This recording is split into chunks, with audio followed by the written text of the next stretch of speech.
Halo, ketemu lagi dengan saya Tanto Prihartanto di channel Lestari Web TV. Ya, kali ini video ini nggak bahas nerbangin ya, tapi bahasnya terkait ngerakit drone. Persiapan-persiapan apa saja yang harus kita penuhi ya.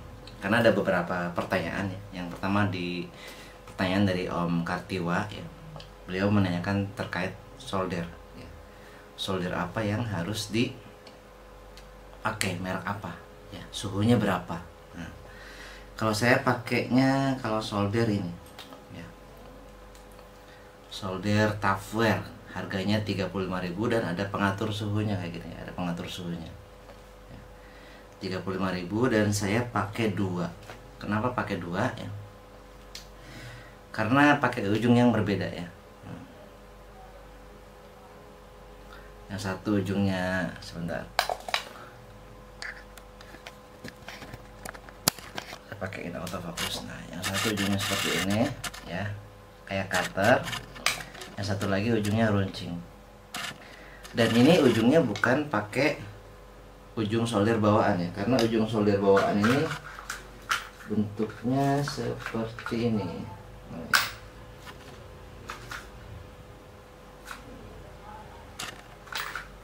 Nih, ini ujung solder bawaan, warnanya putih ya. Ini jelek ya, jelek. Saya bilang jelek karena yang pertama ujungnya cepat aus, cepat habis gitu ya, cepat habis, dan kadang nempel kadang enggak ya. Kadang timahnya nempel kadang enggak. Jadi kalau pakai ujung ini, satu, kita akan kesulitan dalam nyolder. Yang kedua, bisa merusak PCB, padnya rusak, kepanasan, padnya terlalu panas tapi timahnya nggak nempel-nempel ya. Jadi pakai ujung soldernya ganti. Yang satu seperti ini ya. Ini buat nyolder kabel ya, kabel yang gede-gede. Buat nyolder kabel yang gede-gede pakai yang mirip cutter ya. Kemudian yang ujungnya solder kayak gini ya, link pembelian bisa lihat di deskripsi ya. Sama juga yang dari yang hitam. Ini buat nyolder ke pin-pin yang kecil, pad-pad yang kecil ya. Atau buat nyambung kabel, atau buat pokoknya yang nyelempit pakai ini. Kenapa pakai dua solder, nggak satu solder pindah-pindah? Nah, perlu teman-teman ketahui ya. Ini kalau udah panas, udah lama, ini susah dibukanya. Ada yang bisa dibuka, ada yang enggak. Jadi buat menghindari buka tutup ya, saya beli solder dua ini aja. Atau dua murah ya, cuma 70.000. 35.000 kali 2 70.000. Jadi kita pakai dua solder. Butuh yang permukaannya besar pakai ini ya. Ini suhunya harus lebih tinggi dari ini. Pakai ini ya. Kalau yang permukaan kecil pakai yang runcing seperti ini. Ini buat yang permukaan kecil dan ini buat yang permukaan lebar ya. Itu terkait solder. Suhunya berapa? Kalau yang ini suhunya dipentokin, maksimalin ya. Kalau yang lebar seperti ini ya, yang pakai mata solder seperti ini, itu suhunya dipentokin aja, maksimalin. Tapi kalau yang ini, yang runcing, maksimalin terus mundurin dikit ya. Berapa nggak tahu, saya jarang lihat angkanya ya. Berapa derajat, kayaknya sekitar 350 derajatan ya. Kalau nggak salah mentok itu 450 derajat, jadi berkurang 100 derajat. Itu tentang solder ya, solder dan mata soldernya ya. Dan saat nyolder yang dipanasin itu padnya ya. Jadi soldernya itu tempelin ke pad sampai padnya panas, baru kita tempelin timah ya ke permukaan titik pertemuan antara pad dengan mata solder ya, ke titik pertemuannya. Jadi dia langsung nempel ya. Kalau nempelin caranya salah, itu tidak akan nempel ya. Yang kedua, timah solder. Nah, timah solder juga macam-macam ya. Yang murah pakai ini. Ini sekitar berapa ribu ya? Saya lupa, 20.000 apa belasan ribu. Tapi dikit ya, gulungannya kecil. Merek ini, merek apa ya? SK Sanki. Nah, merek SK Sanki ini murah, bagus dan mengkilat ya, bulat, bentuknya bulat. Jangan pakai merek-merek yang murah yang belasan ribu tapi gulungannya gede. Ini sama ini harganya lebih murah ini ya, lebih gede, lebih panjang, tapi susah nempel. Saya udah nyobain ya, ini susah nempel. Ini juga sama, susah nempel ya, susah nempel. Jadi merek ini ya, kalau Anda punya dana lebih ya, bisa beli yang merek Asahi ya. Asahi sekitar 100.000 ya, 100.000 satu gulung, 1/4 kilo kalau nggak salah, satu gulungan gede ya. Bisa lebih awet itu pakai merek Asahi. Jadi timah yang dipakai juga harus milih-milih ya, jangan asal beli timah solder karena mempengaruhi ke titik lelehnya dan gampang nempel atau enggak ya, itu ngaruh ya. Kalau yang abal-abal, yang jelek, susah nempelnya, meleleh tapi nggak nempel-nempel, jadi ngerusak ya. Kita beli yang murah tapi efeknya flight controller kita cepat rusak, padnya ngelupas dan lainnya. Itu karena pakai timah. Pad ngelupas ada dua ya, satu timahnya jelek, yang kedua suhunya terlalu panas itu ya. Jadi pakai suhu secukupnya dan cari timah yang bagus ya. Itu jawaban buat pertanyaan Om Kartiwa TKH ya, yang di Cianjur. Padahal beliau dekat dengan Om Sogo ya, Om Sogo Cianjur dekat. Dan Om Sogo ini termasuk builder drone yang top ya. Dia bisa idenya apa ya, ide-ide cemerlangnya itu sering muncul. Misalkan frame patah diapain, disambung. Kalau saya nyambung baru pakai sebentar patah lagi, nggak bisa sehebat Om Sogo ya. Itu. Kemudian terkait pemilihan VTX, ada pertanyaan lagi dari Om Anton di Bandung ya, lewat WhatsApp. VTX apa yang dipakai? Apakah nyarinya gimana? Pemilihan VTX. Satu, kita harus nentuin dulu ya mau buat drone seukuran apa ya. Ukuran micin atau yang gede ya. Kalau drone ukuran micin, artinya drone ini nggak bakalan jauh ya. Kayak misalkan mau bola 8, paling gede mau bola 8 ya, mungkin micin. Mau bola 8 paling gede, itu VTX-nya nggak usah gede-gede ya. Kenapa? Panas, nanti panas, overheat, dan satu bikin baterai cepat drop ya. Yang kedua, buat apa gede-gede? Toh 25 mW juga buat jarak 700 meter kalau VTX-nya bagus itu bisa ya. Dan micin 700 meter udah jauh banget ya. Walaupun pakai ILRS gitu, mau berkilo-kilo percuma ya. Paling bisa 1 kilo paling mentok. Kenapa? Baterainya kecil ya, kalau kejauhan jatuh di jalan, landing di jalan. Baterainya cuma 1S, baterai 2S.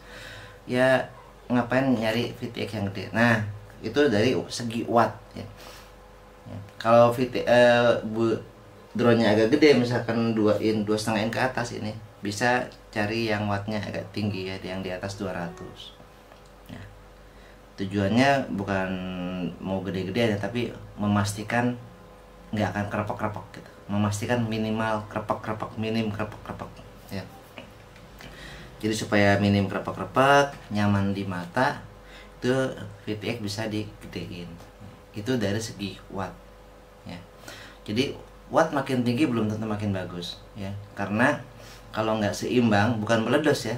Jadi watt tinggi nggak meledos, tapi baterainya yang cepat habis ya, karena nyedotnya banyak. Micin pakai watt tinggi nggak masalah ya, selama sebelum terbang wattnya dipakai yang rendah ya. Di video ada saya video sini ya, bisa pakai low power at this arm ya, aturan baku lah dari Betaflight. Bisa juga dibiarin, tapi misalkan 5 detik saat kita lupa low power, remote-nya akan ngirim sinyal ke flight controller supaya di set ke low power, jadi menghindari overheat dan VTX-nya keluar jin. Jadi kalau pas mau terbang, sebelum propellernya muter, sebelum arming, sebelum ada angin, wattnya udah tinggi ya, itu efeknya nanti VTX-nya overheat ya, kebakar. Kalau VTX Rustang overheat, dia turun wattnya. Tapi kalau VTX yang selain itu overheat, ya terus ya nggak diturunin wattnya sampai keluar jin, kebakar. Nah, yang rugi kita sendiri ya. Tuh, jadi dari segi watt kita lihat kemampuan drone-nya berapa supaya seimbang, jangan terlalu gede. Jangan misalkan mau bulan 8 kita pakai VTX yang 3000 mW ya, AKK 3000 mW. Selain nggak muat, juga dayanya kegedean ya. tegangannya juga buat dipakai di VTX tersebut yang butuh 7 volt sampai 35 volt mungkin sedikit kurang ya. Kalau misalkan pas misalkan 2S kan 3,5 ya, 3,5 kali 2 7 volt itu di batas minimumnya. Kalau dia sampai ngedrop di bawah 3,5 volt per selnya, VTX nya mati, ngeblank ya, dan itu bahaya ya. Jadi pakai sesuai kebutuhan ya. Drone kecil pakai wattnya kecil ya, drone agak gede silahkan pakai wattnya yang gede-gede ya. Mau pakai buat ke bulan apa kemana ya, biar jauh-jauhan ya. Yang kedua, tegangan input VTX ya. Tegangan input VTX itu ada dua ya. Ada yang 5 volt ya, secara umum ya, merek apapun ada yang 5 volt, ada yang 7 sampai 35 mV ya. Nah, yang 5 volt ini biasanya buat micin yang 2S ke bawah, 1S atau 2S ya. Pakainya 5 volt. Kalau yang mulai 7 sampai 35 volt ya, itu sorry tadi salah ngomong, volt ya, bukan milivolt. Jadi kalau yang 7 sampai 35 volt itu buat drone 3S ke atas ya. Karena 3S kalaupun dia tegangan sudah minim, 3,5 kali 3 itu 10,5 masih aman ya buat VTX 7 volt. Jadi belum ngeblank akibat low voltage, under voltage ya. Seperti itu. Jadi kalau 2S jangan pakai VTX yang 7 volt ke atas, pakai VTX yang 5 volt. Kalau yang 3S boleh pakai VTX yang 7 volt. Seperti ini AKK ini tegangan inputnya 7 volt, 7 sampai 26 kalau nggak salah, ini bukan 35. Itu dari segi tegangan input VTX. Satu lagi pertimbangannya dari dimensi, bentuk lubang, jarak lubang. Muat nggak ya di quad kita? Misalnya ini 20 kali 20 ya. Ini taruh di dalam nggak muat. Ya, taruh di dalam frame ini nggak muat. Jadi saya taruh di luar. Dan kebetulan di belakang ini ada buat baut 4 dan jaraknya pas 20 kali 20. Jadi pertimbangannya dimensinya muat atau enggak ya. Kalau muat ya silakan pakai, kalau nggak muat jangan. Ya, jadi Anda harus lihat frame-nya dulu. Kira-kira muat nggak? Sama kalau ke BBF lubangnya pas ya. Ini kalau taruh di BBF lubangnya pas 20 kali 20. Tapi terlalu tebel ya. Ini tebel. Nggak bakal muat karena BBF itu tingginya kecil ya. Jadi kalau ditaruh VTX yang setebal itu nggak akan muat ya, nggak bisa. Jadi itu ya pertimbangan VTX satu dari wattnya ya, sesuaikan dengan kebutuhan. Yang kedua dari tegangan inputnya ya. 2S ke bawah pakai VTX 5 volt. Kalau 3S ke atas pakai VTX 7 sampai 35 volt boleh. Pakai yang 5 volt pun boleh ya. Tapi kekecilannya karena VTX 5 volt rata-rata maksimal cuma sampai 200 mW ya. Nggak ada VTX 5 volt yang 800 mW, nggak ada. Setahu saya nggak ada ya. Yang 800 mW ke atas biasanya tegangannya digedein. Kenapa? Supaya arusnya kecil ya. Kalau misalkan 1 watt pakai 5 volt itu arusnya bakalan gede banget ya. Gede banget dan bikin kabel panas ya. Nah, untuk menghindari kabel panas dan arus yang terlalu besar, tegangannya digedein. Karena watt itu arus kali tegangan ya. Saat tegangan kita ditinggiin, semakin tinggi tegangannya, maka arusnya akan semakin kecil untuk watt yang sama. Paham ya?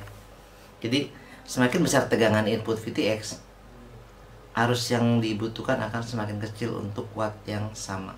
Jadi kalau misalkan VTX 7 sampai 35 volt, kalau saya sih saya sambungkan ke 10 volt atau saya konekin langsung ke baterai ya. Tujuannya supaya arusnya kecil ya, jadi kabel kecil pun nggak masalah. Yang ketiga, masalah VTX juga ya, masih masalah VTX, cabling. Kadang orang tuh kalau ngelilit kabel dipikirnya cuman buat rapihan aja, misalkan apa ya, mana nggak ada contoh. Kan sering tuh kabel dililit kayak tambang ya, dililit. Itu sebenarnya tujuannya bukan hanya untuk merapikan, tapi juga untuk proteksi ke interferensi ya. Karena interferensi ini bukan hanya di frekuensi radio ya. semua kabel dan semua apapun itu rawan terjadi interferensi ya. Makanya ada kabel yang namanya kabel koaksial ya. Bedanya apa dengan kabel biasa? Kabel koaksial tuh kabelnya dibungkus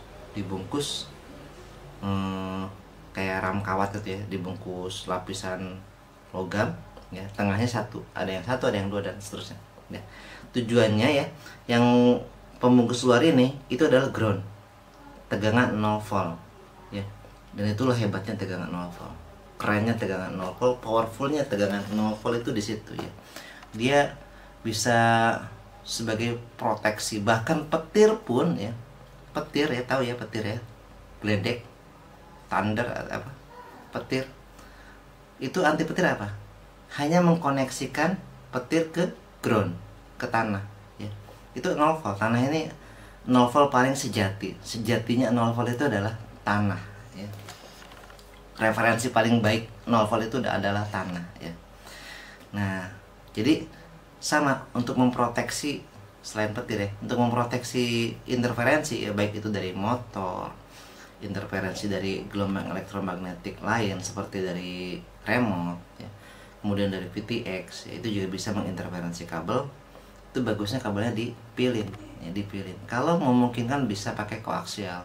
Nah, kabel-kabel apa saja yang bisa terkena interferensi? Yang pertama RX dan TX ya. Jangan salah ya, RX dan TX itu kabel apapun, mau koneksi ke GPS, mau koneksi ke VTX, mau koneksi ke apapun, yang namanya RX TX ya, itu rawan terkena interferensi. Tapi karena digital nih, karena digital ya, jadi kalau interferensinya hanya riaknya di kisaran 0, sekian volt ya, digital itu akan diabaikan karena logika digital itu kan 0, 1 ya. Jadi kalau di bawah 2 volt beberapa volt ya tegangannya, walaupun riak di bawah 2 volt itu dia akan menganggapnya tegangan 0. Kalau di atas 3,3 volt dia dianggapnya itu tegangan 1, logika 1 dan logika 0. Artinya ada interferensi tapi nggak terlalu besar untuk di data digital. Makanya untuk penerbangan digital ya, Google Digital, kenapa nggak kerepek-kerepek? Karena data digital itu ya 01 ya. Jadi walaupun ada interferensi, riak sedikit, itu terabaikan ya. Datanya tetap nyampe, hanya speednya yang berkurang. Nah, speed ini juga ngaruh nanti ya. Jadi GPS susah ngelok, jarak nggak bisa jauh ya. Kalau Google Digital jaraknya nggak bisa jauh karena interferensi ya, dan lain-lain. Tapi datanya nyampe full tanpa interferensi. Nah, yang masalah di interferensi itu tegangannya juga masalah ya, tegangan masukannya kayak tegangan 5 volt. Kalau dapat interferensi dari motor, dia ada riak di tegangan 5 volt ya, maka untuk VTX itu ngaruhnya kemana? Ke videonya jadi banyak garis-garisnya, jadi garis-garis ini biasanya berupa garis diagonal, bisa hitam bisa putih. Nah, itu asalnya dari interferensi ke sinyal video dan sinyal tegangan input VTX 2 ya, interferensinya 2 ke kabel video dan kabel VTX, bukan kabel smart audio. Smart audionya digital ya, walaupun VTX analog, smart audio itu data digital. Kalau video itu analog, dan video ini kecil ya, tegangan TV out ini hanya 1 volt. Jadi interferensi 0, sekian volt itu ngaruh ya ke gambar, ngaruh banget ke gambar, dan gambarnya jadi jelek.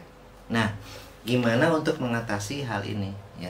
Satu, kalau memungkinkan pakai kabel koaksial untuk sinyal video ya, karena video ini tegangannya kecil, hanya 1 volt, maka dibutuhkan pelindung supaya dia tidak terkena interferensi saat ada di perjalanan ya.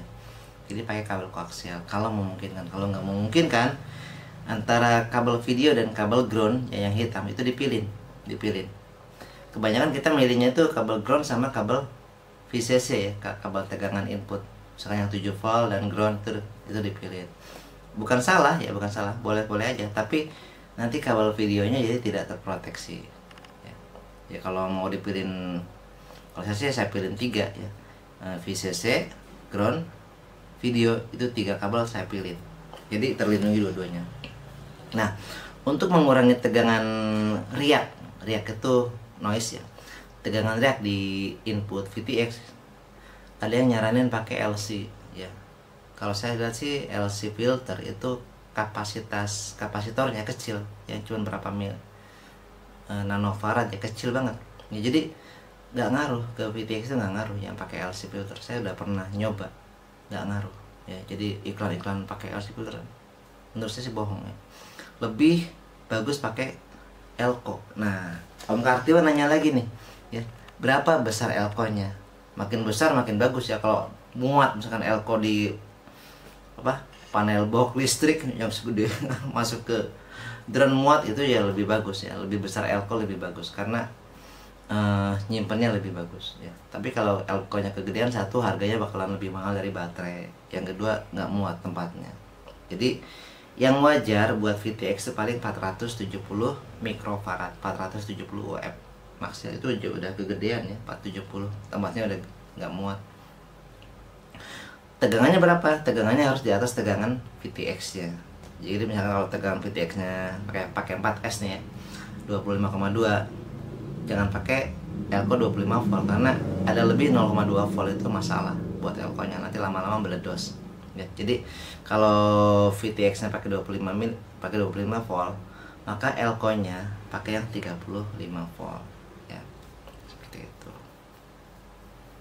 4S bukan 25. 4S itu 16,8 ya, jadi pakai 25 volt bisa ya. Kalau yang 6S harus pakai 35 volt, maaf ya, koreksi. Jadi 6S elko nya 35 volt, kalau 4S bisa pakai 25 volt ya. Beda tegangan, dimensi elko nya beda ya. Tegangannya lebih kecil biasanya diameter elko nya lebih kecil. Nah, ya. Dan penempatan elko ada yang bilang bebas, betul, tidak salah, bebas, boleh pakai kabel, boleh langsung. Tapi semakin dekat dia ke device ya, bukan ke baterai, ke device. Misalkan untuk menghilangkan noise di ESC, semakin dekat dia ke ESC semakin bagus. Untuk menghilangkan noise di VTX, maka harus semakin dekat ke VTX. Nempelnya di VTX ya. Yang semakin dekat itu yang nempel ya. Kalau pakai kabel kejauhan bisa, tapi kurang maksimal ya. Itu ya. Apalagi nih yang mau saya bahas? Kalau misalnya masih ada komentar dan belum terjawab, bukan saya nggak mau jawab ya, biasanya sih karena jawabannya panjang ya, dan harus di dialog seperti ini, nggak bisa dia lewat WA, nggak bisa lewat jawaban di komentar, karena butuh link, butuh visualisasi, dan butuh penjelasan panjang ya. Oke, buat teman-teman yang pengen rakit drone, pengen konsultasi, silahkan WA ke saya. Mudah-mudahan saya bisa jawab lewat WA. Kalau saya nggak bisa jawab lewat WA, nanti saya buatin videonya buat jawab pertanyaan teman-teman ya. Dari saya sekian ya, semoga video ini membantu. Dan dari saya, yang belum like, belum subscribe, silahkan subscribe. Mudah-mudahan video-video saya bermanfaat ya. Dan mudah-mudahan juga saya bisa bantu teman-teman yang mau rakit drone. Nanti saya bantu rakit.